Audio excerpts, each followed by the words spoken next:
નમસ્કાર મિત્રો, આજે તમને એ વસ્તુ જણાવવાનો છું કે જ્યારે તમે ટાટની મુખ્ય પરીક્ષાની તૈયારી કરતા હોય ત્યારે કયા પ્રકારના પેન ઉપયોગ કરવી, કયું લખાણ લખવું, કયા પ્રકારના ચોપડાની પ્રેક્ટિસ કરવી એ વિશે તમામ વિગતવાર હું તમને આજે જણાવીશ. આ ઉપરાંત ગુજરાતીની અંદર શબ્દ સમૂહ માટે એક શબ્દ પત્રલેખન, અહેવાલ લેખન એની વિશે પણ હું તમને મહત્ત્વની માહિતી આપીશ.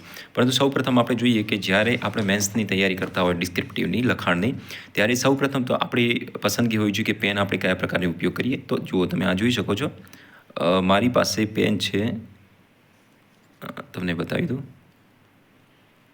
આ પેન છે, લખાણમાં બહુ સારી આવે છે અને એનો પોઈન્ટ પણ સારો હોય છે, જોઈ શકો છો આપ. બરાબર.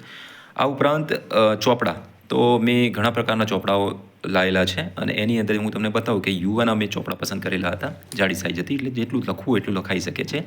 તો તમે જેટલું લખવાની પ્રેક્ટિસ કરશો એટલું તમારી ટાટની મેન્સની અંદર એટલો તમને ફાયદો થશે. તો લખાણ કેવી રીતે લખવું તો હું જેમ જણાવું છું, મારી પાસે એક બીજા સબ્જેક્ટનો આ ચોપડો છે. તો જ્યારે હું પ્રેક્ટિસ કરતો લખાણની તો આ રીતે કરતો કે એની અંદર પહેલાં પ્રશ્ન લખી દેતો.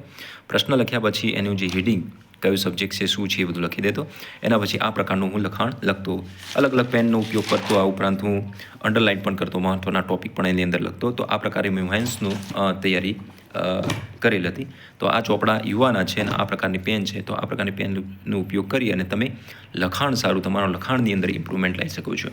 આ ઉપરાંત મહત્ત્વની વસ્તુ છે કે તમે મેન્સની અંદર તમે પત્રલેખન, અહેવાલ લેખન આ કેવું લખો છો એ પણ ખૂબ મહત્ત્વનું છે. તો એની પણ પ્રેક્ટિસ આપણે કરાવીશું.